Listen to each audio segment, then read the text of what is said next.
Hello and welcome to a brand new episode of Black, White, and Red All Over. I'm Victor Dandridge, the hardest working man in comics. And I'm Ryan Seymour, a friend to hitchhikers all across the...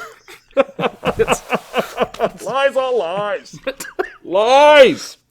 Okay, so first and foremost, before we get started, we got to give a shout out. We are part of the Remake Madness competition, and we have won round two, ladies correct. and gents. We toppled the reigning champions with that one, Three Geeks Podcast. Hope you guys are watching. You guys did well, but we did better. Yeah. We did better. I think they've got it posted now. Yes. So you can watch on their website, watch on their Facebook page. Yeah. I think next week you guys get to check out the championship round. What kind of word is that? Championship round, where we go up against. I don't know if we were allowed to say. Yeah, I don't know if they've posted. I don't know if they have yet. So we will be in the championship round.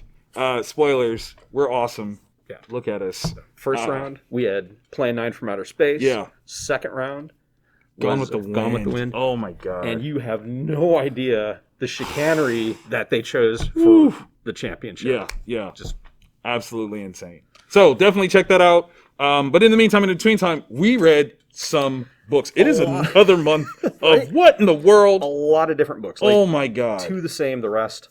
All different. Totally all different. I had to put books back. Yeah, same. It was ridiculous, okay? So, starting off on the honorable mention side, we've got one that's the same? Yeah, just the one. What do you want to talk about first? All right, so the one over there that I was most interested in was from Scout, Locust #1. Okay, Locust #1. Massimo Rossi, Alex Nieto. Okay, visually speaking, this is beautiful. Yeah. Right? It's got this great chiaroscuro, very like light dark option. The story is deep, okay? So we're getting like bounces back in time. There is seemingly something apocalyptic, and then at the same time, scientifically horrific. Oh. Like, let me just give you a little taste of something that, that right there. Yeah. No. Mm-hmm. No, that, you shoot that. You that shoot right there, that's got texture. Yeah, that's... I can hear this picture. Yeah. Do you fry it and eat it? I mean, when you've got nothing left, maybe? Like... Oh no. Yeah, What's man. that noise? That's right. Oh, shoot it. Yeah, that's right. Funny shoes. So, definitely check this one out. I think you will like that series. Yes. Like, without question, read that because you'll love it. But it's graphically cool. Characters-wise, like, we don't really have a lot in terms of characterization yet, but it's just setting the stage. So, I enjoyed it. But, yeah, that one... That's your kind of... Yeah. That's your kind of... All right, we'll go with Boom Studios, Nice. Proctor Valley Road #2. Peace. Alrighty. So, this is Grant Morrison. And what I find fascinating is Grant has an ability to write super high-minded stuff. Grant also has an ability to just write super out there wackadoo stuff. Also true. Yes. In this, Grant is channeling this sort of, aside from the language, like between a teen and a tween story, like supernatural stuff, Right. Taking place in the 70s. The language pushes it more towards, if you're my kids, you've or you're the child of a Browns fan, you've heard all these words before. But it's this really fun story where these kids during Vietnam era.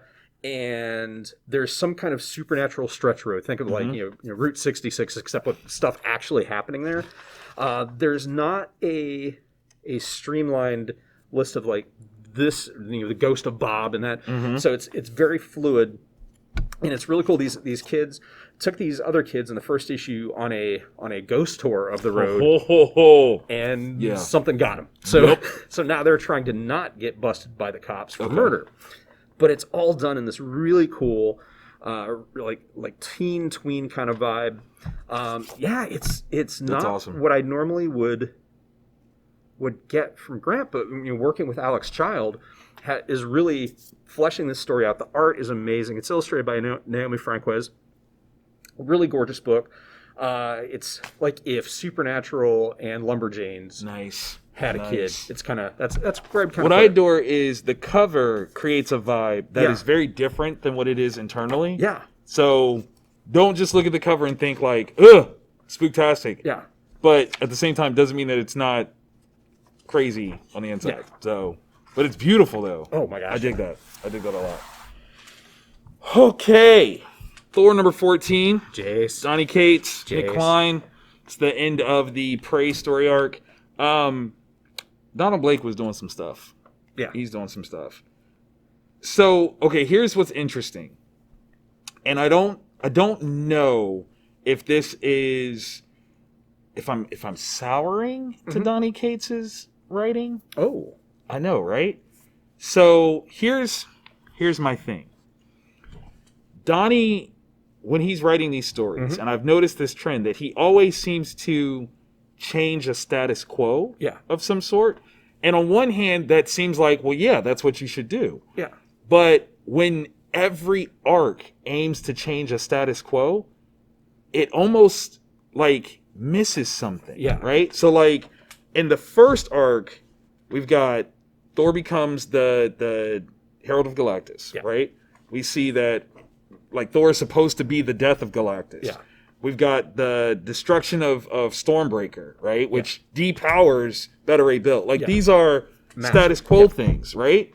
And it seems like these are these moments where he's doing this thing and it's a cool story, but every single last one is supposed to change things. And something about that, I think, Loses potency. a little bit, which is kind of it's such a weird thing to say. Like, I think we need to have like a couple of adventures that don't really do anything but just exist. Yeah. Like, they're just stories. Like, it's not about changing this thing or changing that thing. These are just, this happened. Yeah. This happened. Cool. So, yeah, that's how I feel about this one, which Yeah. is kind of, it's a weird thing to say. I'll admit that. No, it's like if you go to watch fireworks, if the entire fireworks presentation was like the end, Yes. it's just a lot of explosions. A lot of explosions. That's it. But because it's that way in that one, yeah, I understand. Thank you. Yeah, I would like to see him spread things out more so that there's this sense of longevity and not just punctuations. Look what I did. Because then, yeah, you get punch drunk. And the way this ended, I was like, oh, another one. Okay. Now this is different now. Like, what are the stakes now? Like, and that's, yeah. He did that with King in Black and, like, everything just kind of changes something. So, I don't know. What do you guys think? Is that weird? Am I getting, like, impact fatigue? Is that what it is? I don't know. Did I make that up? I might have made that up. Maybe. Comment below. Let's go. All right. Oh no, you got it. You got. Yeah, one. I do have you got one another one. I'm sorry. Oh, no worries. I bad, was my going to bad, start that my bad. that one. Alrighty, for the winner for longest title this week, we've got Locke Key, Sandman Universe, Hell and Gone, #1. That is long. All right, so let us see. Written by Joe Hill, which awesome. Yeah. Art by Gabriel Rodriguez, also awesome. It very much has the appearance of a Locke and Key story, which is gorgeous. Clean lines, distinct facial stuff, especially when you get to like that. Aleister Crowley, or you're like, that dude That's awesome. had the most amazing haircut. But all right, so it takes place in the 20s, very early into the Locke and Key history, and I was trying to figure out how they're going to merge those two worlds, because Locke and Key has a lot of magic and a lot of mysticism and souls trapped in bad places, but like, how exactly do you tie that in? And what Joe Hill has come up with for a hook is absolutely amazing. That's awesome. And I didn't see it coming. Like, I knew something was up, but I didn't see that being the thing that's up. Brilliant. Yeah, so it's just this amazing, because I'm like, do you just have Alistair in there because it's the same time period? No, 100% you don't. It's totally connected. And I was curious where yeah. Okay. So it's set up for like an actual story going. Yeah, just it's masterful. I don't know if you would like it more if you're a fan of the Sandman universe, or if you're more a fan, like, it just, it felt very much like a Locke and Key story that was taking place in the Sandman universe. Nice. So take that vibe. I really, really enjoyed it. I hate that it took so long for it to come out, because this has been in the work for months and months and months and months. But it does hit the shelves, and it is good. That's awesome. That's awesome. Okay, now we can actually talk about this one. Spider-Man Shadow. Spider Shadow. What if? Okay, so this one's kind of an interesting thing, right? Yeah. It's one of 4, and the basic question here is, what if Spider-Man had kept the suit, meaning the symbiote? Yeah. And it was said earlier in the shop that hasn't this already been done before? And I do believe it has as a what if. Yeah.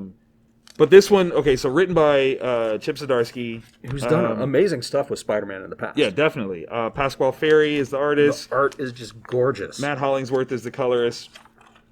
And I have to wonder if, like, is this one of those things where writers want their shot at that thing? You know? Like, maybe there's something that I could add to it, say about it, that would be interesting.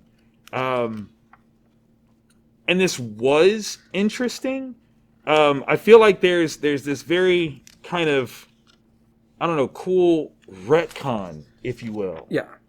Knowing what the symbiote becomes. Like, I think whenever the What If originally came out, what Venom is, the symbiote is, had not been established as well as it is now. So this going back actually adds a ton to it. Like, I mean, look at that. Oh, yeah. Like, it's the horror aspects are definitely there. What I'm wondering is, as this story moves along through the 4 issues, are we going to get, like, something? Are they going to go big enough? I think is my question, because it was a satisfying first issue, and we got some glimpses of, like, oh crap, what would Peter actually do if he didn't have control of himself or had shared control with the symbiote? But, like, is it going to take us all the way there? Like, is this going to be Spider-Man Reign level when it gets there? Right. Because it's got that what up in the corner. Right. So yeah, just go. Just go. I'll say that this, as any indicator, Yeah. yes, it will. Yeah. Because that, as nominal, whatever, Yeah. you blink and you miss it, there is something very powerful about that moment. Yeah. And And they know. yeah. They know. Like, Parker might not, but they know. they definitely know, like, ooh, that's not the way. Yeah. What's interesting to me is that, okay, so in the actual Spider-Man symbiote like story, we know that Peter goes to see Reed analyzes the suit, and then Peter leaves with the suit. Why don't they go after him? Yeah. Like, hey, no, dude, you gotta seriously just wait. Like, you literally have an alien on you, bro. Yeah. Like, no, like, this isn't good. Like, yeah. I mean, because Reed it tells him, like, in the original story, like, hey, I think this thing is bad for you. You need to stay away from it. And Nope. he's like, no, I'm just gonna own this, son. What? It's an option. What? I will say that the moment that actually surprised me the most was this one. Yeah. Because you forget. Like, for whatever reason, I don't know why I forgot, but I totally forgot. And the nature of it and what it means is so, like, wow. Yeah. And I think that's how you'll really know whether or not they're going to go big. Yeah. If what that suggests did happen, Yeah. that's how you know. And hopefully you guys will read this and know what we're talking about. That is true. All right, so the acrylics. Yes. We've got One that's the same. one that's the same. That's it. Yeah. I mean, that happens. It happens. Please tell me about the Joker. You were saying how good that was. Yeah. All Okay. right. So I didn't know how I was going to feel about a Joker miniseries, Right. until the first issue came out, and then I was like, wait, it's Joker is in it, but it's actually Commissioner Gordon being contracted to hunt down and kill the Joker. Oh, yeah. So issue 2, and this is, it's mind-boggling, because you got James Tynion is writing it, and he's also writing freaking mainline Batman. Right. So you he's coming in from all angles. Yeah. Okay. And all right. So it's just amazing. All right. So we continue down this quest, and Gordon, how are you going to do this without Batman knowing? Yeah, right. How are you going to do this without trying to access some of Batman's information, right, weapons, connections? And how do you do that without, because Batman don't kill. I mean, he don't, and he's against you killing. Yeah. So he stopped other members of the Bat family from killing. So yeah, so it's Commissioner Gordon working that angle, right, and then we find out that God, there's just something about Joker deciding. Yeah, we find out why he decided to go to the house he went to in the previous one. Oh, and all right. You might have to hit your shop up early or call him to let him know, because there are a couple first appearances in this book. I don't. It's then this is so gross. So like, all right, so whoa, yeah. I mean, because there's one where like the art is so well done, in there's like a couple areas where I'm like, what exactly am I looking at? Right.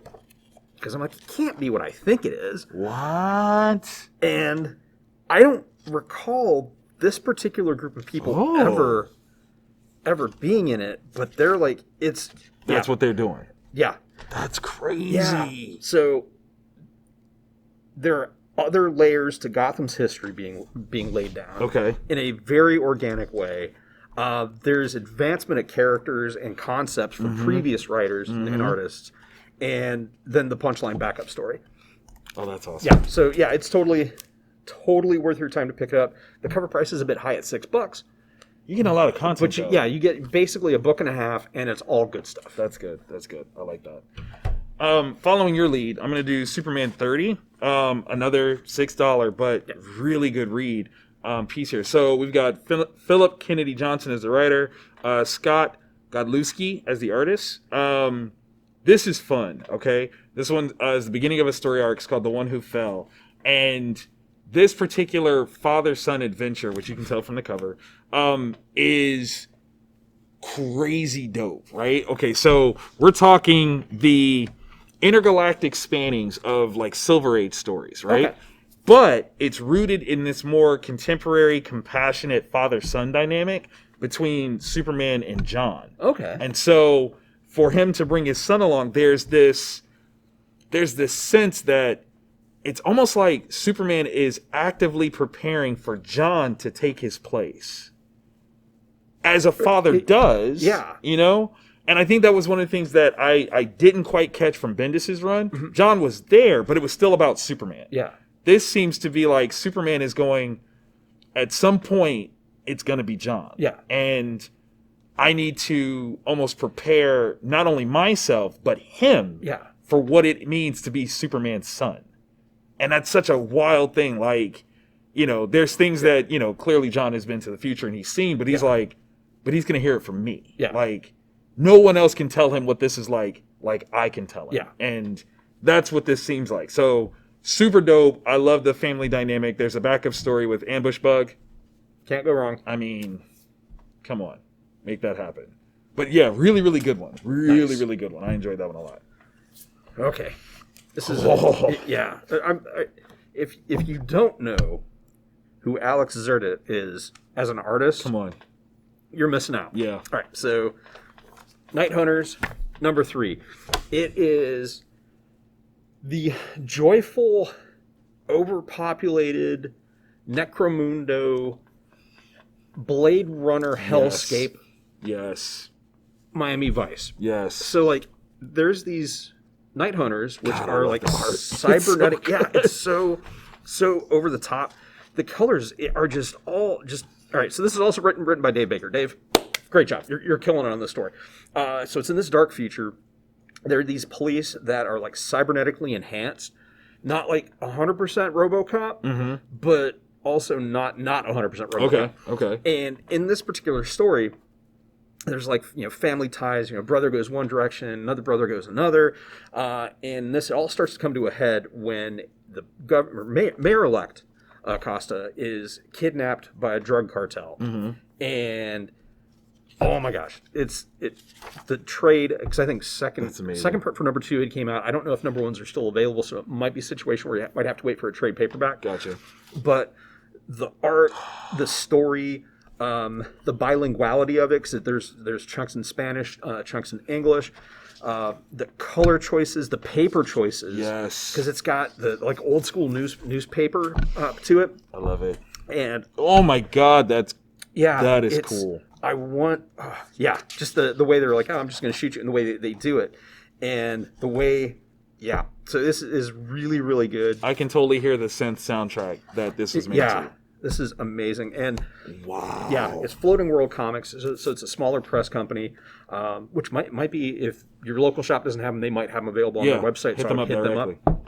But Alexis and Dave, you're absolutely killing it. Super dope. Speaking of the bilingual nature of things, Home, issue 1, Julio Anta and Anna. I'm not going to do this well. How would you, Y6? Oh, yeah. Okay, Y6. There we go. I tried. Shoot my shot.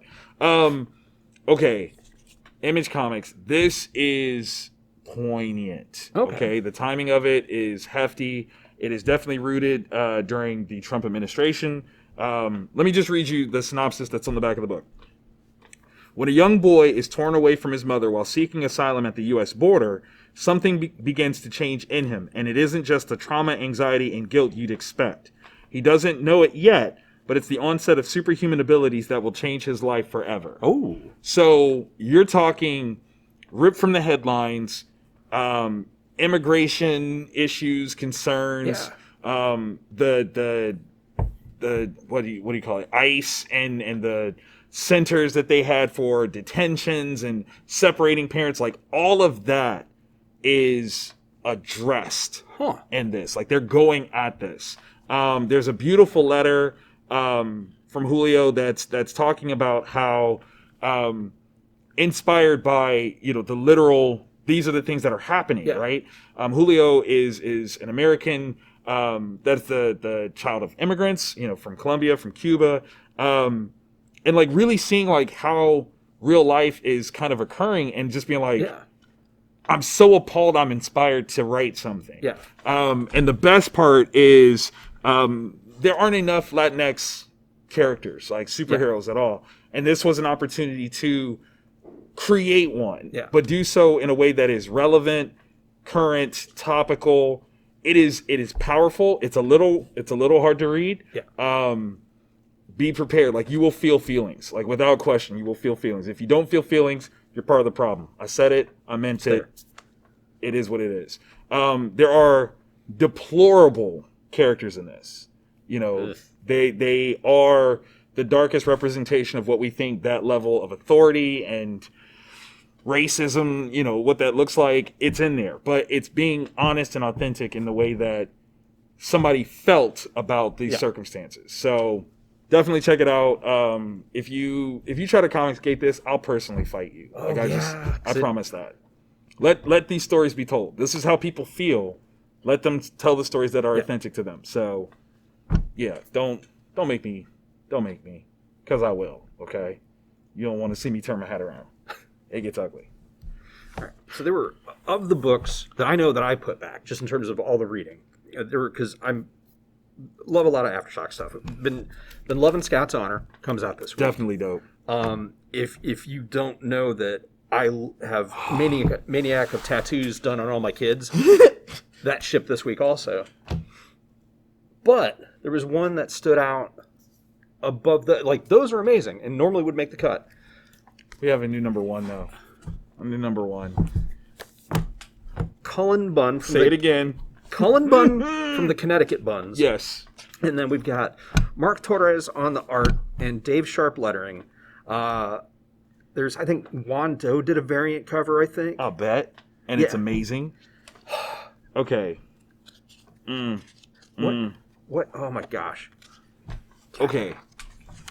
So we don't do spoilers, right? So let's talk the feel of this. Yes. It starts off with a level of creep that is personal, and exciting, right? I can't think of, as I've read this and I've looked at it Yeah. and I've thought about it, I can't think of another artist that could have rendered this in the way that Cullen was trying to get across. Mark, you absolutely killed it, especially the opening section. Yeah, yeah. Like this, it carries with it such a, I don't even know. Like it's setting the tone of the true tragedy that's rampant through these pages, and then the character building starts. Right. This is why AfterShock was created, to tell stories like this that are challenging, dark, spooky. You don't have to worry about licensing. You don't have to worry about status quo. Just here is my beginning, middle, and end. Yes. 5-10 issues. Let's do this. Let's go. So we're dealing with a world that has, some seeming supernatural aspects, some superhuman aspects, but it's new. It's all new, and it's just kind of ironing itself out in the most sometimes gruesome ways possible. Yeah. So. Yeah. Because I was like, okay. Right? I like where this is going. Oh, God, I love it. Because that's when all of a sudden stuff went to the next level. Yeah. Oh, yeah. Mark, I'm going to give you all the roses. Like, Colin, we love you. You know we love you. But, Mark, I got to give you this. So, there's aspects of Sienkiewicz that are coming out, and like, I never thought that there would be anyone else that could touch what Sienkiewicz does. But you are rightfully hitting that button, sir. Yeah, the way he renders whatever. Yes! Like, the textures, it's so good. It's so good. The use of like seeming unconventional tools, it's righteous. I love it. I absolutely love it. Yeah, the way because there's hints at what's happening. Yeah. Cullen does an amazing job of giving us, stringing us along with just enough info. There, like you said, there's some people with some kind of superpowers. We don't know where they got the powers from. We don't know what the powers actually are, aside from like maybe one or two people. And there's some kind of stakes. I'm trying to figure out how to say it without saying it. There is lethality to what is happening, and these people none of them have the full picture. No, nobody does. But it's so brilliant. This ragtag team of individuals, they're about to go on a crazy adventure. Yeah. And I hope all of them make it. I don't know that they will. But that's the beauty of it, is that it's not... I know. Not in, like it's not a Marvel book where, like, okay, we got Spidey, we got all these other people. No, these people exist purely for this story. So if Cullen wants to smoke someone that we've, like, spent 4 issues being like, oh, man, the person, like... They're so awesome. Oh, my God! It can happen. Yeah. It can totally happen. He doesn't have to... Like, they don't have to worry about it because they can just tell their freaking story. Yep. Which is absolutely amazing. This was a great read. Dang it. Like, I really, really enjoyed this. I really, think it's really so did. creepy. Yeah. Like, I don't know how a minute, like... Colin's good for writing stories that we want to check on him and make sure that everything's okay. And I hate to say this, but as long as, like, new books come out, I'm like, yeah, no, he's good. Okay, things are fine. Yeah, he's good. But, like, maybe these are exercising some demons that need to get out of him. Right? But, oh, my God. Like, this... Do you have a moment to hear about your Lord and Savior, the Empty Man? Yeah, man. This is... yeah. AfterShock was killing it this week. Like, legit, nothing but wins right here.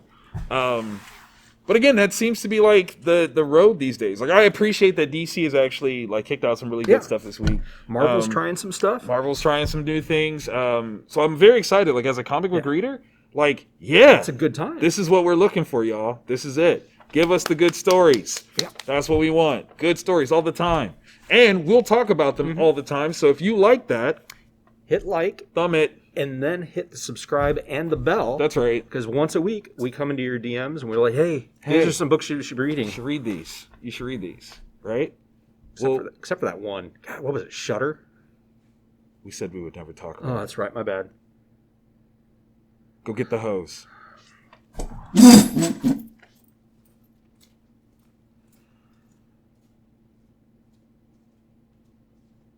Was that with an S?